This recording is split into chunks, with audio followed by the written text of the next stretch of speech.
what the carriers of these lines are, so we can then infer the chemistry and physics of these sources. And for that reason, chemistry and astronomy have been, or spectroscopy have been linked for over 100 years now.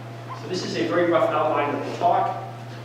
It's not all about history. I'm going to then talk, if I have time, about various interstellar thermal reservoirs, again, kind of amplifying what John mentioned in terms of the fact that the chemistry is often far from equilibrium, and there are many different excitation and relaxation sources, and it depends upon, in many cases, the properties of the molecule.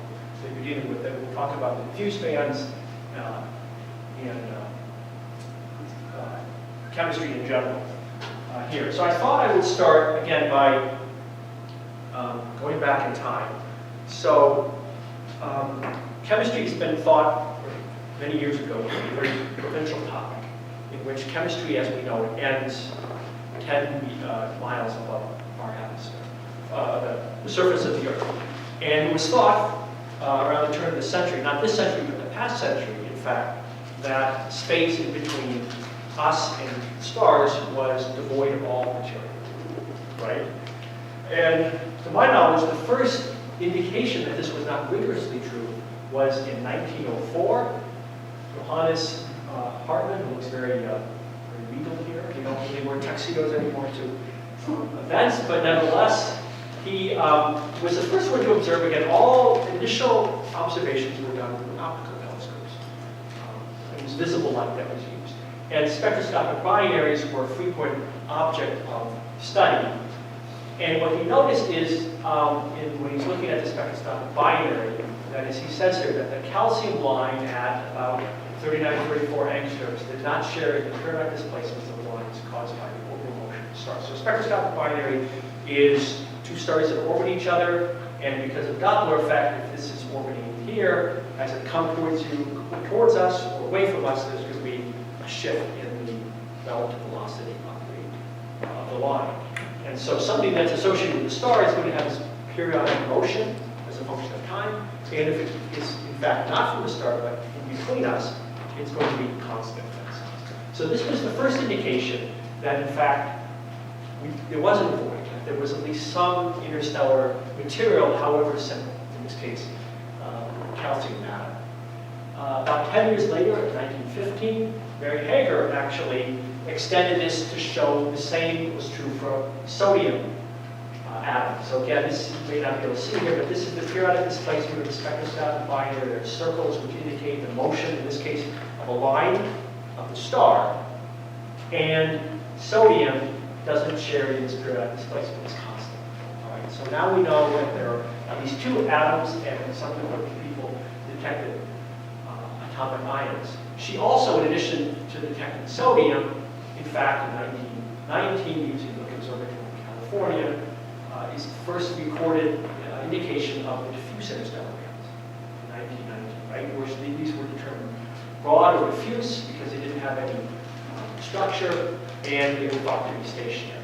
Okay, so this is now a problem, obviously, of much greater complexity now because there are hundreds and hundreds of diffuse bands, most all of which have not yet been identified. So this is thought to be an outstanding unsolved problem in astronomical spectroscopy. But the detections were done, again, nearly 100 years ago. And so, great wisdom at the time, and really the early 1920s to 1930s, is that chemistry consisted of, at most, atoms and atomic ions, but certainly nothing more complicated. All right? And this was, in fact, from Eddington, who's a very famous astronomer, is one who is credited with confirming Einstein's theory of relativity and the mass luminosity relationship among a very, very prominent scientist, an astronomer, summarized the view of it at the time. He said, this is from his Baker lecture in the World Society, it's difficult to admit the existence of molecules in interstellar space because once the molecule becomes disassociated, there seems no chance that the atoms will join up. Right? Then he goes on to say, once they lose their valency, they will lose their power of combination, and then of course they'll repel each other. Now keep in mind, this is 100 years ago. This is, many things have changed. But that was really the great wisdom that people did not understand how molecules could be formed, period. But what they always knew how they were destroyed, and that is striking. And that turns out to be a reoccurring explanation for why lots of different molecules, or types of molecules, can't be found in space. Effectively, it's an array equation. I don't know how they're formed, and I know how they're destroyed. There can't be, right? But it goes on to say, in his defense, if it's a seemingly fatal objection is overruled, the calculations are not favorable for what will cause opacity. And so we really have to be careful that nature is very creative in some sense, how it makes molecules. And so we need to be equally creative in terms of how they were formed as well. So subsequently in the mid-1930s, astronomers found, again, optically more diffuse interstellar bands, about half a dozen bands by Merrill in the 1930s. Again, that they noticed that these features did not participate in the variations of their binaries, and that their strength increased with distance and degree of redness. That is material. Right? So again, the number of diffuse bands was slowly growing, but again, we only have at this time atoms and atomic ions. That changed in late 1930s with the detection of rapid sequence of CH, CN, and CH+. Again, this was done on basically optical observations, and this is really the first indication really where laboratory spectroscopy plays in this case, an important role, because the laboratory spectroscopy of these molecules have really been measured. All right, and so given the close agreement, people now thought, well, it's atoms and atomic atoms. So slowly but surely, the complexity is starting to grow. But people, astronomers couldn't really fathom the idea of real molecules being formed, so to speak. All right. One of the most interesting aspects of these discoveries was the rotational temperature derived for the CN atom. All right. So, Andrew McKellar took the measurements of earlier astronomers, and he measured from the relative intensity of the R1 and R0 lines. Again, this is very strong optical transition at 388 nanometers. You see these two lines are shown here, so they're separated by J of 1. You can derive an effective rotational temperature along the line of sight. Right? It's a very simple equation. The ratio of the intensities is simply given by the ratio of the degeneracies, and in this case, the energy difference between them. That ratio is 1/4, from which you can derive a rotational temperature of 3.3 degrees. People did not understand the significance of this result. All right, they didn't appreciate it until many, many years later. In fact, Hertzberg in volume 1 of Spectra for Diatomic Molecules writes, from the intensity of this CN lines, they use K rather than what we use now as J, rotational temperature follows, which of course has only a very restricted meaning. Right? So this was thought to be somewhat mysterious, and people didn't really know what to make of it. And in fact, it reflects a very profound cosmological event, and that is the Big Bang. So CN, it turns out, is an extremely good thermometer for the CMB. Right? This could be the cool remnant of the Big Bang. John mentioned this earlier. So Pat Thaddeus in 1966, just shortly after Benson and Wilson discovered the CMB, in fact, did a measurement and he derived a temperature of 3.5. So the CN frequency, the interval between J equals 0 and J equals 1, is near the peak of the black body. And he derived a similar temperature of 3.5 plus or minus 0.5. And that was subsequently refined by John Mather using a COBE satellite.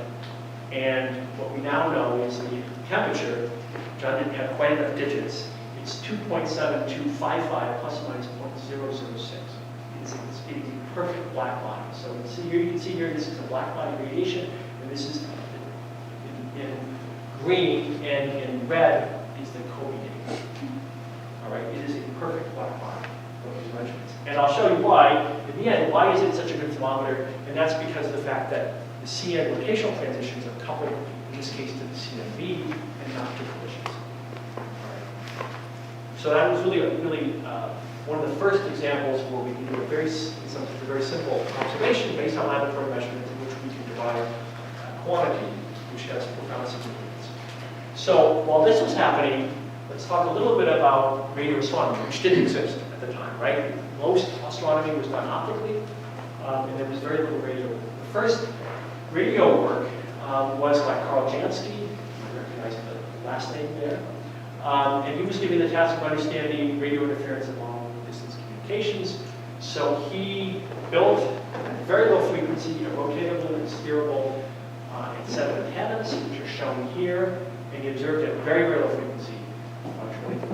He studied this for 3 years, and he found that there were 3 sources of radiation in this wavelength. One was near-distant thunderstorms. One was far-distant thunderstorms, and one was a point in the sky, which we now know to be the galactic center.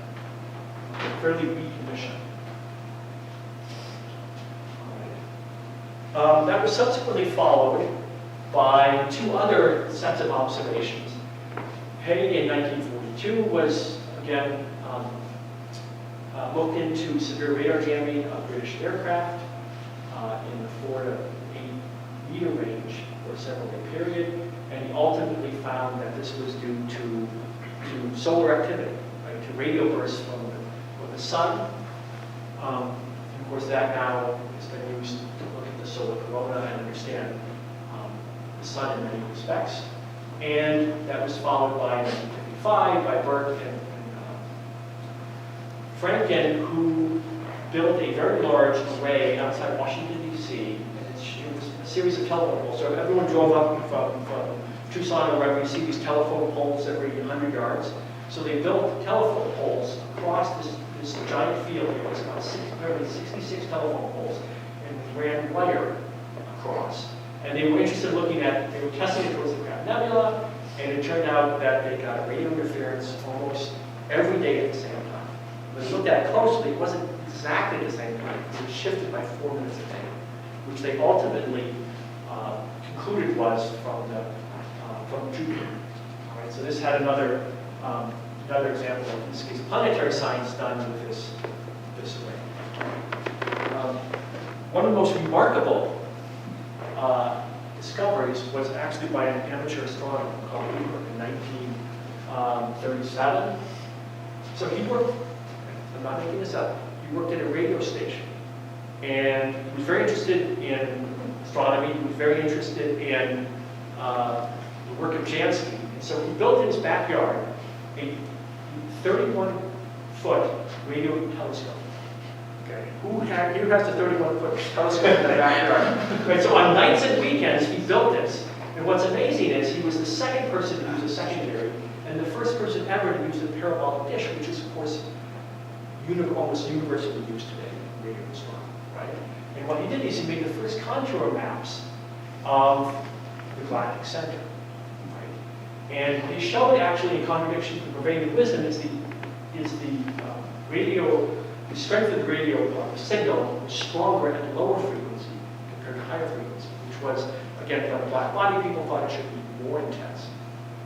And where did you publish this? I'm not sure. I mean, I don't have the reference here, but he did get credit for it. Clearly today, he would not get it published anywhere. Well, exactly. Yeah, if I could add a footnote, there's a fascinating documented story about his paper in the Astrophysical Journal. In the astrophysics. Maybe we could take this off.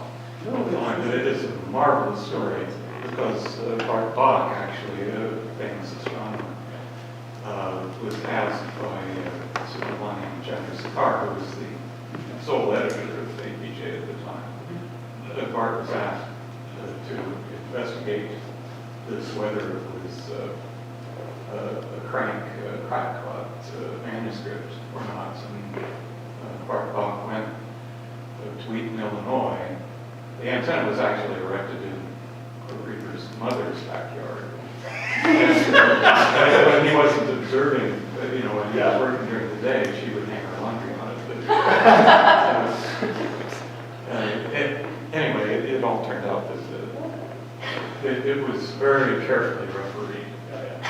But I mean, today, someone from using the home address, which is Okay. RJ. You like, I get these emails occasionally from people who, who have theories. So just to finish my thought though, but the reason it's more intense at lower frequency was not, again, realized at the time, but that's because of synchrotron radiation. All right. So again, another fascinating discovery. All right, so arguably the most famous line in radio astronomy is the hydrogen spin flip at 14.21 megahertz.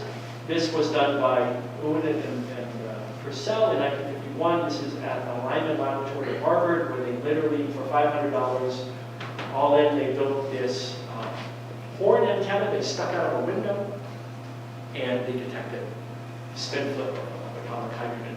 You notice from the alignment here that when it rains, water will run in, and that's apparently what happened. It's alleged that like undergraduates would try to throw snowballs here as well. But the beauty of this measurement then became that you could actually do surveys. You could do surveys for atomic hydrogen. And again, because of the Doppler shift, you could actually understand the relative motion. And of course, you can then infer as well the amount of material along the line of sight. Again, this is before molecular. So even though this discovery was made, it was still more than a decade later until molecules were discovered. Even though people could do surveys and look at that atomic hydrogen was. I just want to note for the students that haven't been there, if you want to trip down radio astronomy history, go to Green Bank, West Virginia, because they have all of these telescopes on display. They just moved the Reaver telescope a few years ago, I think. But anyway, they're JSK antennas in the front yard. This is one of the ones in the back. It's really amazing. Very huge. So this allowed, again, a really wide-scale understanding of atomic hydrogen in our galaxy. All right. So it turned out that in the early 1960s is when we see the first molecular astrophysics, and that is polyatomic molecules. First with OH, and then ammonia, which was a conversion doubling line, and then water and formaldehyde. And this, I should point out, there were a number of attempts earlier to observe molecules in space, and people did not get a telescope time because it was thought to be a waste of time to look for molecules in space, because of course they're not there, because they're going to be easily destroyed. So then it's kind of like the gold rush happening. People realized, without any deep understanding, that molecules could exist, and the emphasis was placed on small familiar molecules, but really no understanding of how they were formed. And so very quickly you got things like CO, formaldehyde, methanol, and more complicated molecules as well. And the joke Pat Thaddeus used to say was, the idea was if you couldn't buy it from a chemical catalog, you wouldn't find it in space. So the idea was simple, stable, familiar molecules. But fairly soon, violations to the simple principle became evident and apparent.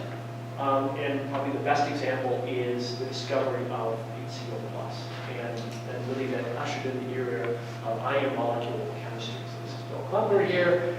There was a very prominent line that was observed by Lou Snyder and others. It was observed at 89.16 gigahertz. There was 5 sources in 1970.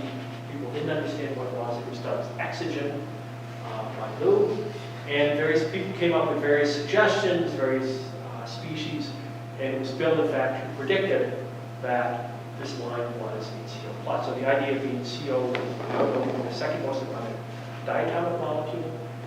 H3 plus is the predominant positive ion. CO has a higher proton affinity, so a collision with H3 plus and CO will transfer that proton, and ultimately it was turned out to be correct, and was confirmed experimentally by Claude Wolf. Right?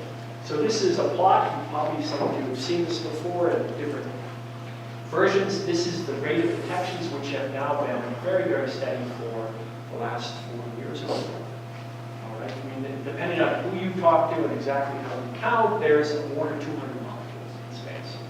All right. That's the total. About 10% of those are positively charged, and a smaller number, 5 to 7 or so, are negatively charged. All right. It's worth pointing out that this is growing at only 4 molecules per year. That's correct, yes. And that's limited largely because of the laboratory work Correct. and also the theoretical limitations. So these young people in the audience have to figure out how to increase that slope. Yes. Most of them are organic in nature, right, that contain carbon. That doesn't mean that if something contains carbon, it's astronomical collection point. But, and the drivers are two things, of course, better astronomical facilities and laboratory spectroscopy. Another question we should ask, in all honesty, is are these detections actually impactful? We can detect something, you know, we're not doing stamp collecting here, right?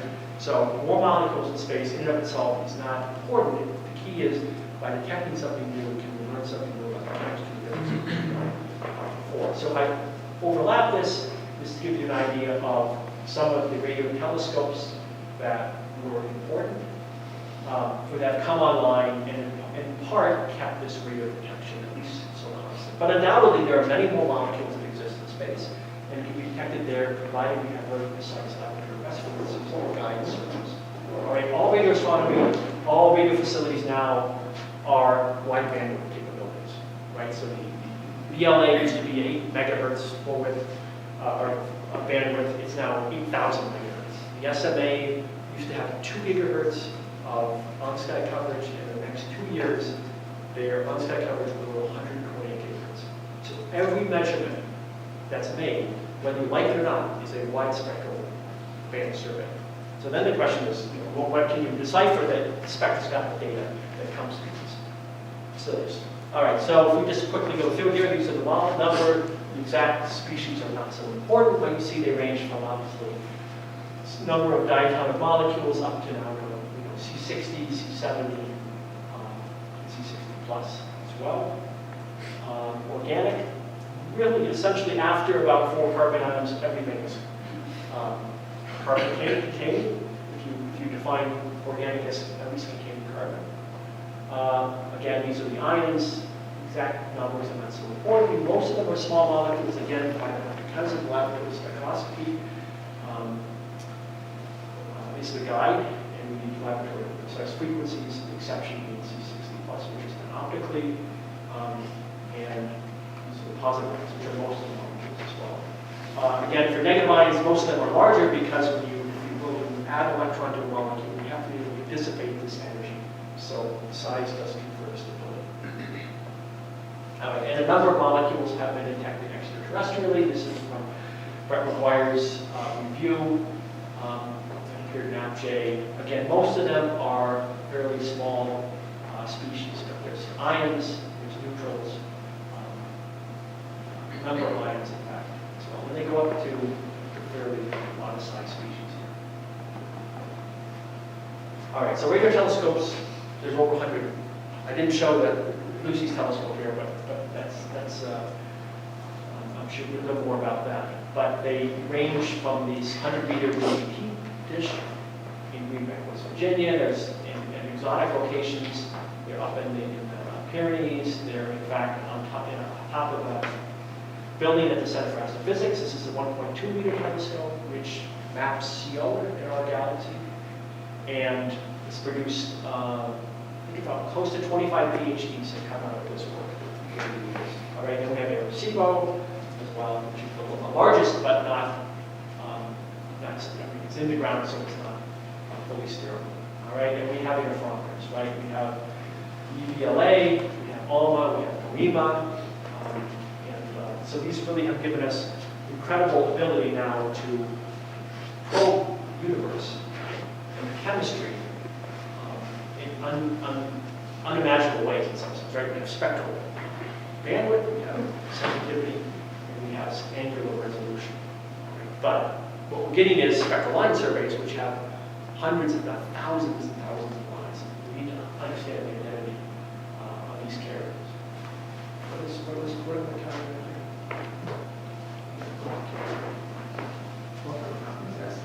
here? Okay, good. All right, so just a few things, again, things that I think you may, are worth noting. John mentioned this a little bit before, but again, when we look at these dense molecular clouds, particularly this is where we see the richest chemistry. there are a couple things to keep in mind. One is they can be very quiescent sources. So that is to say the turbulence is often fairly modest. There may be several clouds along the line of sight, or there may be several regions within a source. And they may be moving in different directions relative to us, and there may be turbulence inside. And what we're often concerned with is the sharpness of these lines.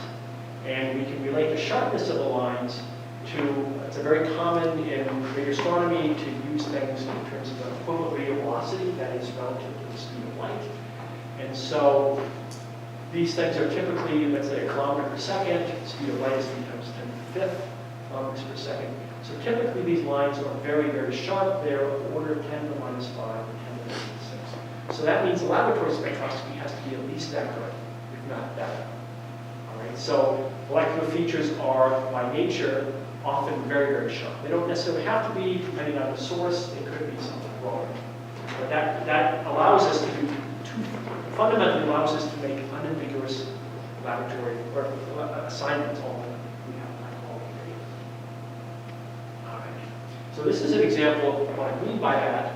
This is a spectrum of cyanoacetylene 1 to 0 line at 9 gigahertz. And you see it has a very sharp spectrum. It has 3 lines, and that's because nitrogen has a quadrupole moment, which can be resolved at high spectral resolution. And you see there are 3 lines, the 2 to 1, 1 to 1, and 0 to 1 that are shown here. In black is a very high resolution laboratory spectrum.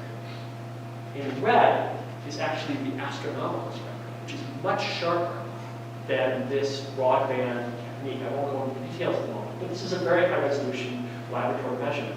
It turns out it's inferior by a factor of 10 compared to what we can measure in space.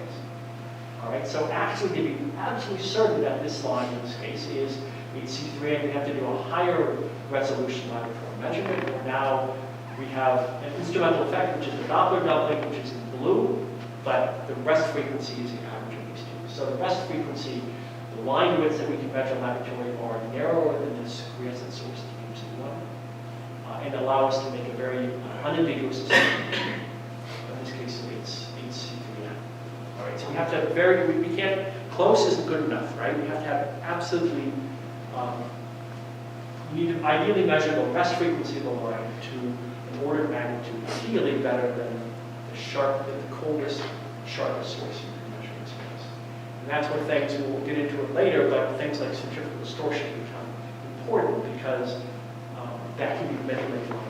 So typically radio astronomers talk about, again, equivalent radio velocity, and regardless you want to do a fraction of the line of these sources. All right, this is a bit of a joke here, but this is from Ben McCall, right? This is the periodic table for radio astronomers based on abundance, right? Everything is hydrogen, 10% is helium, and everything else is trace element, right? But of course, the chemistry doesn't work this way.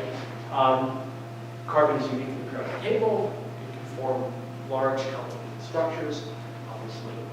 And so even though it's very abundant, it often is not important in an astrophysical sense because it's fairly unreactive in most cases, at least molecular hydrogen. All right, so I assume everyone has at least a basic knowledge of rotational spectroscopy. This is rotational spectroscopy 101, just to give you an idea of what some of the aspects that become important in terms of laboratory spectroscopy and specifically how that's translated to astronomical spectroscopy. So the example I like to give is a rigid rotor.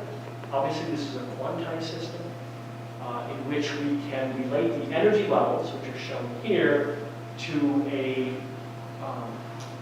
quantum number, which at high j goes as j squared, times the rotational constant. The rotational constant itself is proportional to a set of constants inversely proportional to the moment of inertia. The moment of inertia is related to the masses of, in this case, these 2 nuclei in the distance from the center of mass. All right. And the transitions which are allowed are only changing j by 1. Keeping in mind that with j of 0, we have no rotation. No rotation molecule is not rotating. All right. So a few things in terms of size, right? So things that are light and small have large rotational constants, and things that are long and heavy have very small rotational constants. So this is an example of CO. It has a rotational constant of 50.7 gigahertz. The pattern would be very, very sparse. HC17N, which we measured in the laboratory, has a rotational constant that's 1,000 times smaller. Right? So again, this is what the rotational pattern looks like. Okay, so if you make a plot, this is a plot showing you of what happened, how does that affect the rotational spectrum? So let's say you're looking for a molecule in space. This is a simulation which was done in which we're assuming that both molecules have the same dipole moment, and both molecules have the same, in this case, abundance. And what you see here is if you have a light molecule, you have few very strong transitions, or if you have a heavy molecule, you have many, many transitions that shifted to much lower frequency. So this is a common issue, is that you can have two molecules that have the same column density, but it's much easier to see smaller molecules by rotational spectroscopy because of their low favorable partition function as a general rule. All right, so the partition function, again, this is probably a concept that all of you are familiar with. Just to go through very quickly. But basically, the partition function is an equation which allows us to determine the degrees of freedom as a function of energy. All right, so the molecule, you can take a sum over the degeneracy, and then the exponent here. You replace it. The degeneracy is given by the j, 2j plus 1. We have 2j plus 1 m subcomponents. And then the energy is b times j plus 1. If the b value is small compared to the kT, then you can derive a high temperature limit in which the partition function scales as the temperature divided by the rotation constant. Right, so typical values of the partition function for these molecules at modest temperature are an order of 100 or so. So they're quite reasonably small partition functions. That's why rotational spectroscopy in the laboratory is often done at very low frequency, right? You want, keep in mind, rotational spectroscopy is a highly redundant measurement. If you measure 0 to 1, and you measure 1 to 2, you measure modulus for distortion exactly the same information, right? So it is highly desirable not to measure the same thing over and over, right? Because it dilutes the intensity. For nonlinear molecules, in fact, the rotational partition function scales as the temperature to the 3/2 power. Again, if you calculate this at something like 3 Kelvin for CO versus the same quantity at 30 Kelvin, you see a factor of 32 gain.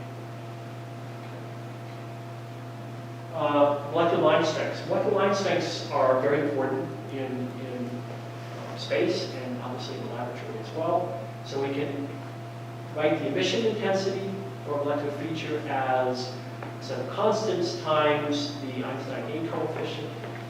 So we're asking the question, what is the strength, so to speak, of this emission? And it can be written as the equation which is shown here. There are two key factors. So these are constants. It goes as nu cubed, and it goes as effectively the dipole moment squared. So what affects our ability to see something in space is, although it's been equal, if we have CO, which has a very wide separation between its lines, and therefore the frequency is large, the intensity, the Einstein gain coefficient is going to be proportional to the cube of that. Versus a much smaller interval, if you have HC17M, that quantity is not going to be really as large. The other factor, which we were talking about in the previous talk, is the dipole moment, right? The dipole moment goes to the dipole moment squared. So you gain with a big dipole. You gain a lot. You gain this is squared. All right. So we can write this then as a J-dependent term, but then ultimately it goes to the square of the dipole moment itself, which is a charge times a displacement, and you measure these in units of meter. All right. So CO has a dipole moment of about 0.1 pi, and that's fairly small by the standards of radio astronomy. So we can look at line strengths then. Obviously, this nu cube factor becomes very important as you go to more and more energetic radiation, and it spans something like 10 to the 23. So if you're looking at an electric dipole transition in ultraviolet, typical A value would be something like 10 to the 8th, and it gets progressively smaller to the rotational spectroscopy, where it's now 10 to the -6.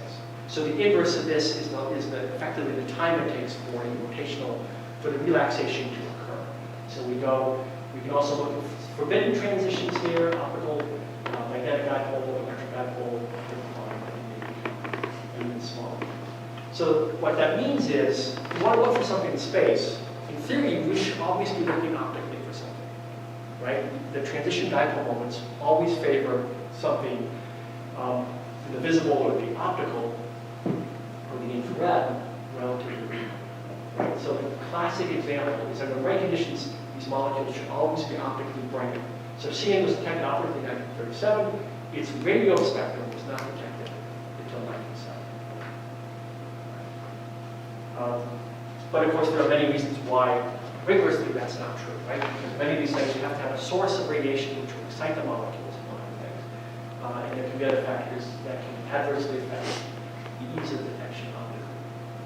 Right, so this is a plot which I made up a couple years ago, but it's more or less the basic idea is still valid here, showing you how among the molecules that have been affected in space by radio astronomy, what is the dipole moment?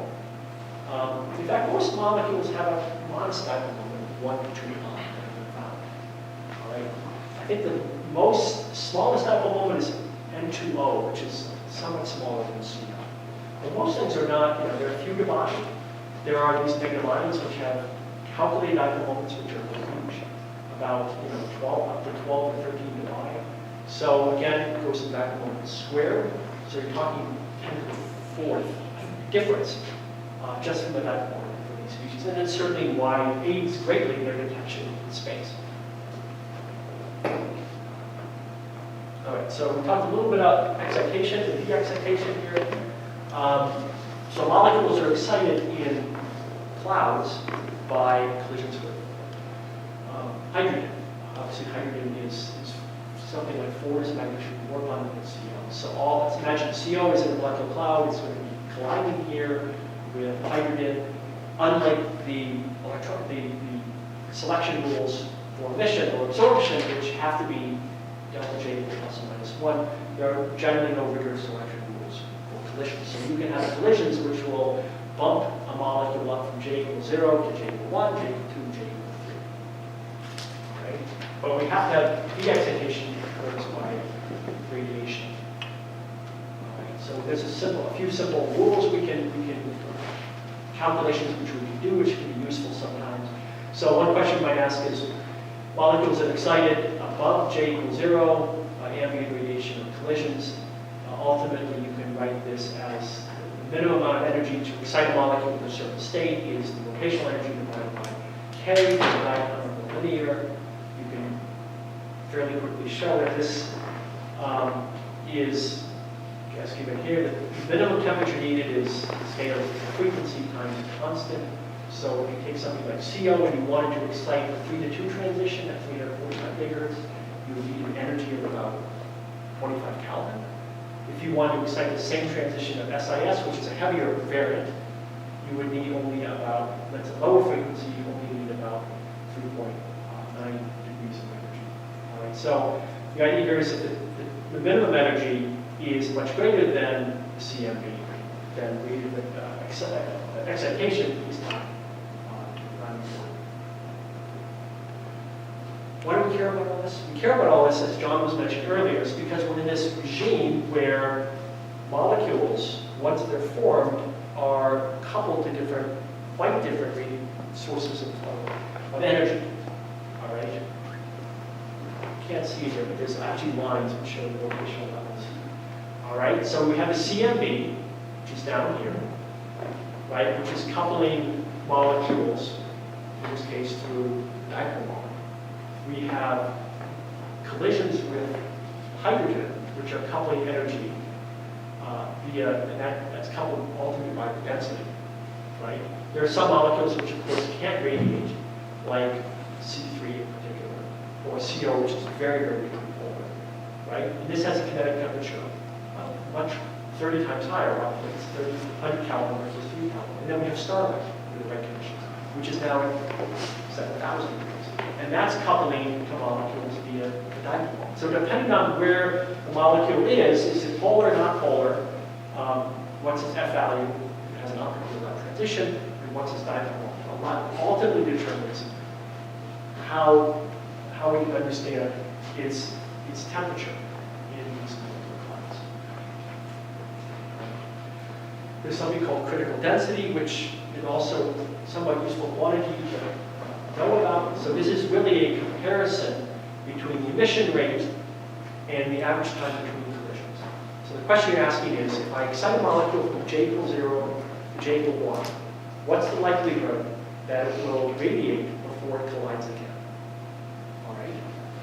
So again, A is the spontaneous decay rate, sigma is the collisional rate, the cross section,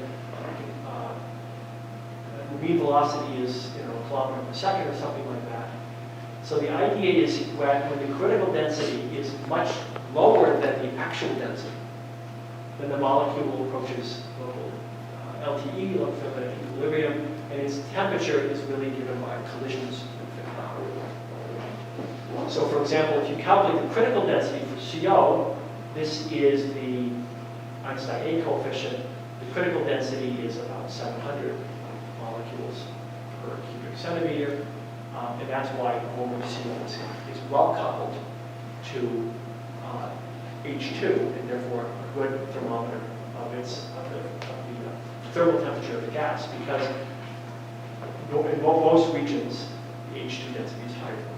CO, however, it has obviously a much modestly larger dipole moment. Its Einstein A coefficient is larger, and its critical density is higher.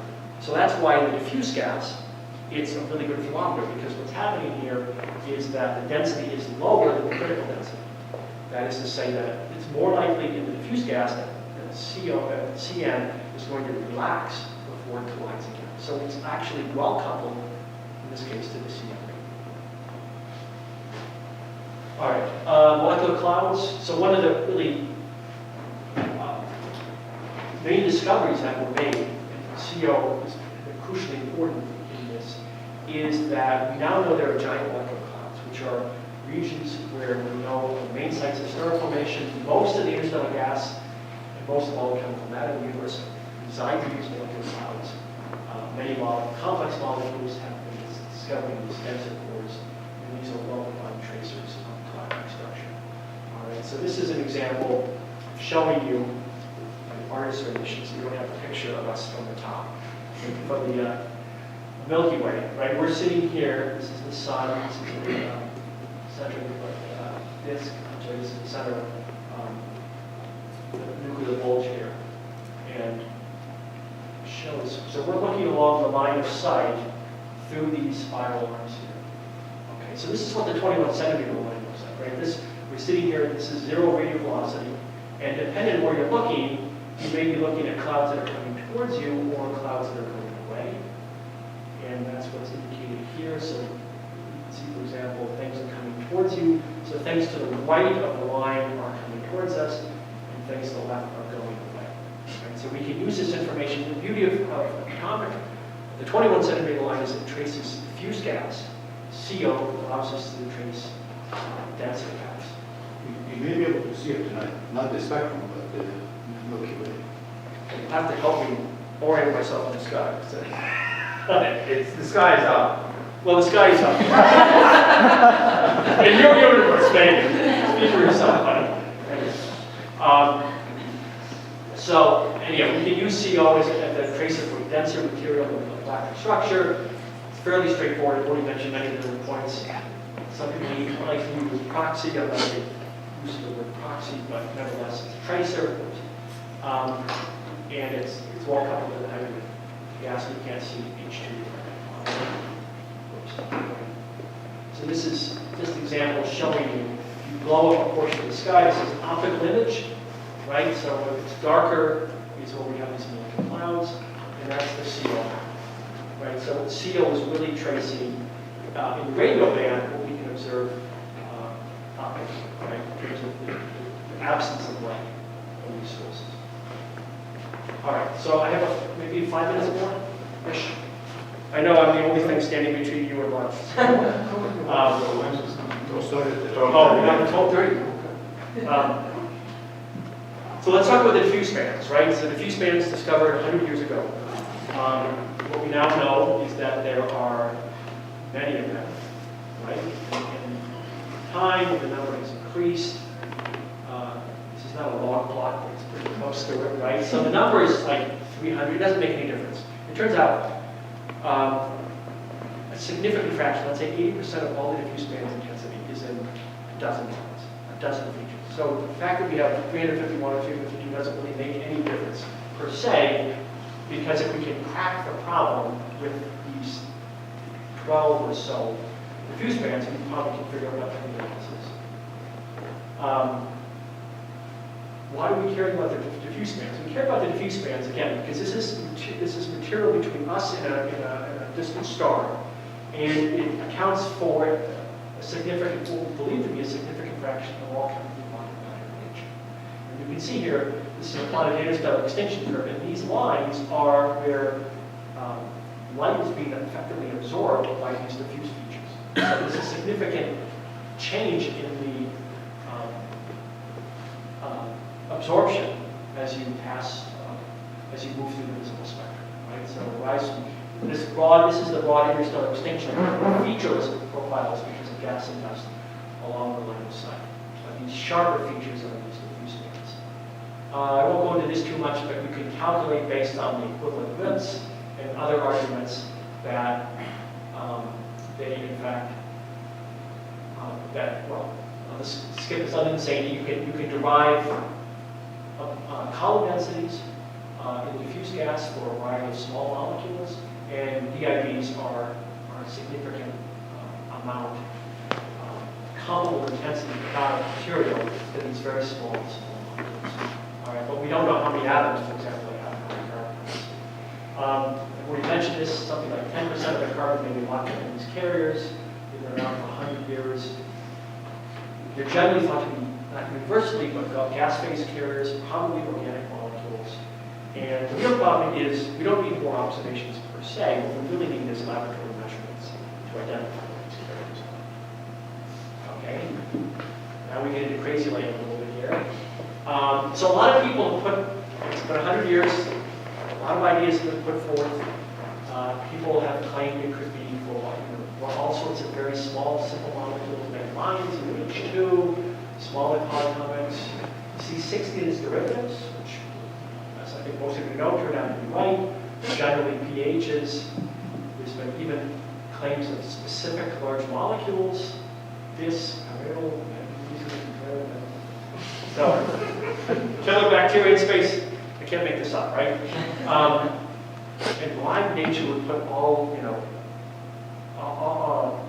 specifically form some molecule like that. It's unimaginable to me. But anyhow, nevertheless, people have put this forth. But few, if any, have survived the test of time. As Susanna mentioned before, the discovery of C60, which is really the genesis for much of today's nanoscience, was driven by a desire to understand the diffuse interstellar bands. Right? So this is done by Harry Kroto was at this workshop in Austin Symposium on Molecular Structure. We met Bob Curl. Bob Curl, of course, with Rick Smalley. Rick Smalley had this, at the time, a novel instrument that did laser ablation and mass spectroscopy. And Kroto did all this work on these polyions and thought that they might be good carriers for the diffuse bands. Smalley had no interest in carbon. He was getting money from DOE, so studied silicon chemistry, and it was only after considerable effort that Curl convinced him carbon in his experiment, and they ultimately discovered C60. They never put anything other than carbon in again. So silicon was gone, right? But nevertheless, they discovered C60, which is shown here. Again, and most of these amazing discoveries, they weren't the first to do it, but they were the first to recognize what had happened, and they ultimately showed to be C60. This is the letter in Nature. It's 2 pages. You should read it. It won't take long. I warn you, though, if you go to the library and you go to, they used to bind these volumes.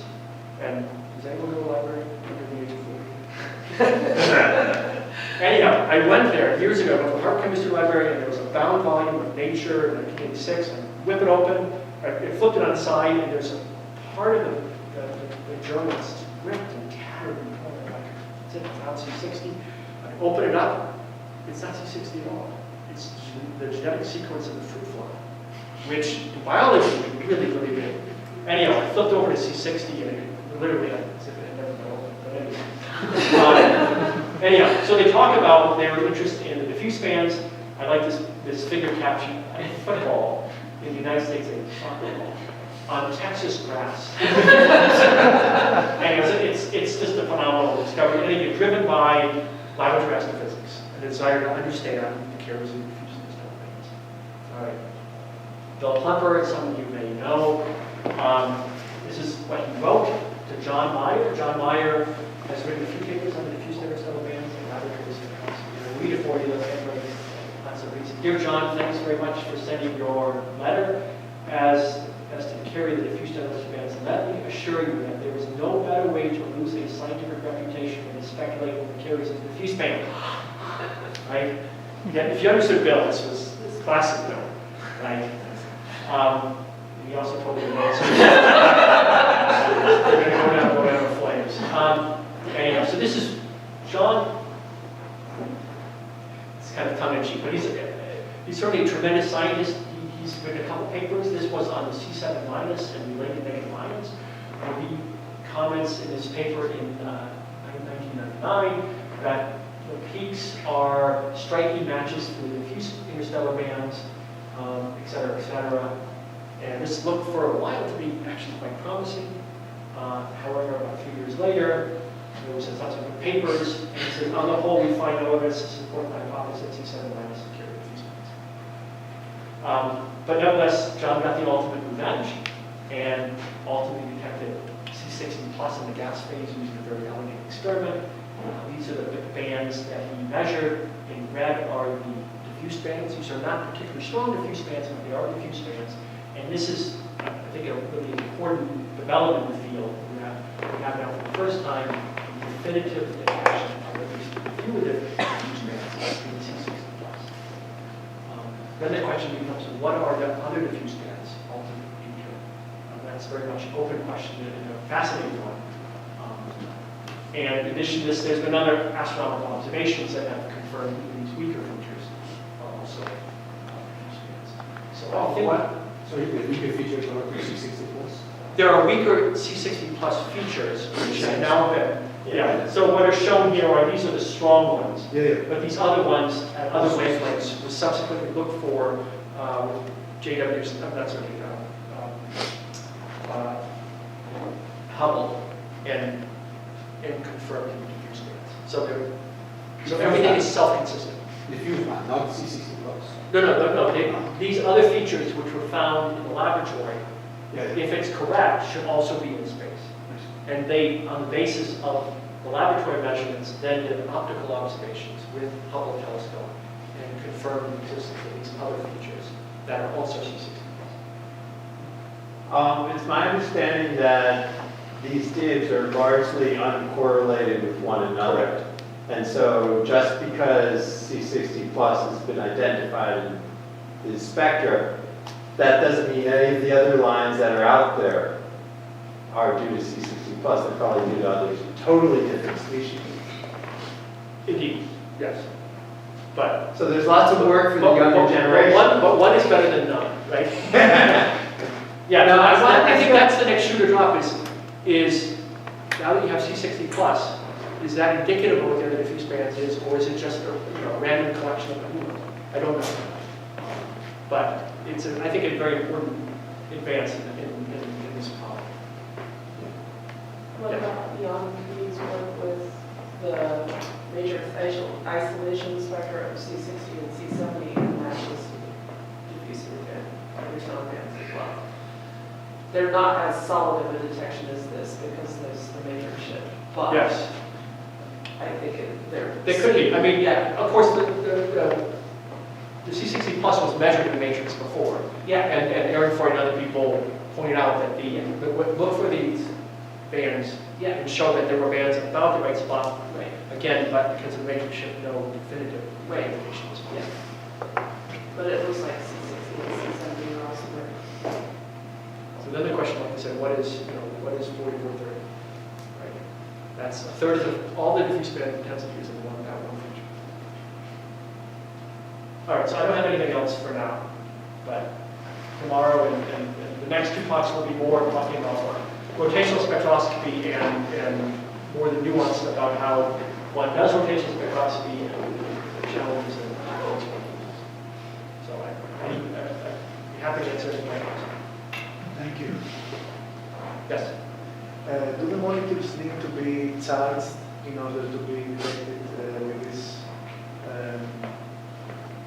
with this method? that you- With the Johns method? Yeah, they have to be, they normally are entrapped, so they are charged. They don't necessarily be different ways, but in this particular measurement, yes, they have to be charged. And People do action spectroscopy and other things, but so we can't detect the neutral species like this. correct.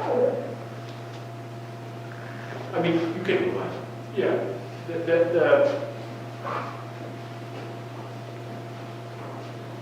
I mean, normally it's easier to measure the spectrum of the neutral species because you don't have to worry about difficulties making enough of the, in this case, the cat.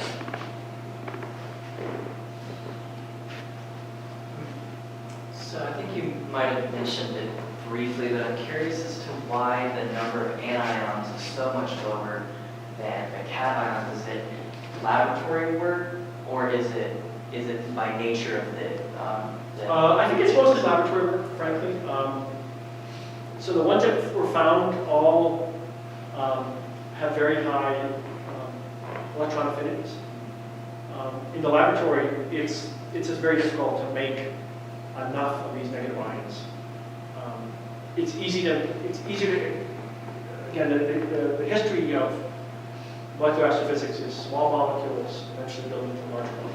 That's true for neutrals, and that's true for cations. It's actually not true for negative ions, because again, when you add an electron to a molecule, there's two fates, so to speak. One is, well, three fates. One is the electron is just going to be ejected.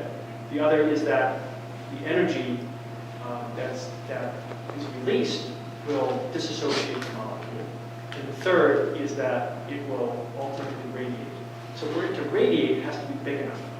And so that's why the negative ions that have been found are actually somewhat larger than the cation. CN minus was found, but it's incredibly weak in space. So the things, so an IRC plus U16, something like a third of all CAH is negatively charged. So it's mostly just doing laboratory spectroscopy, precise laboratory frequencies for big negative ions, which is not easy. And so, again, by rotational spectroscopy, there are more than 1,000 negative ions kind of characterized, but not in high resolution spectroscopy.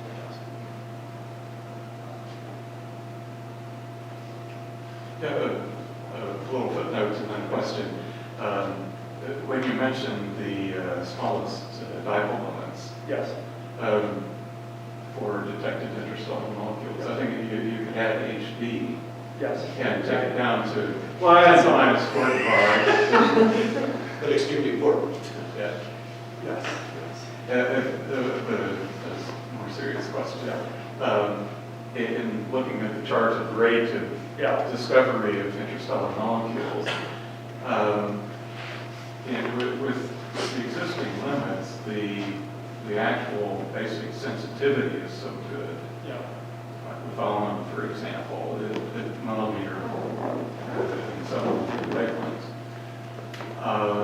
you start to approach what's called the confusion limits. Yes. Do you have any comments about Well, how that might be the ultimate limit to what So I'm somewhat conflicted. On the one hand, you have these wonderful interferometers, but they're designed to look at small scale structures, right? So generally, small scale structures are generally warm, right? So then you get things that are then confusion limit becomes more of an issue. they're generally, I mean, people looking at planet formation and disks and things. So they're not looking at big molecules, I mean, in terms of pure molecular discovery in space.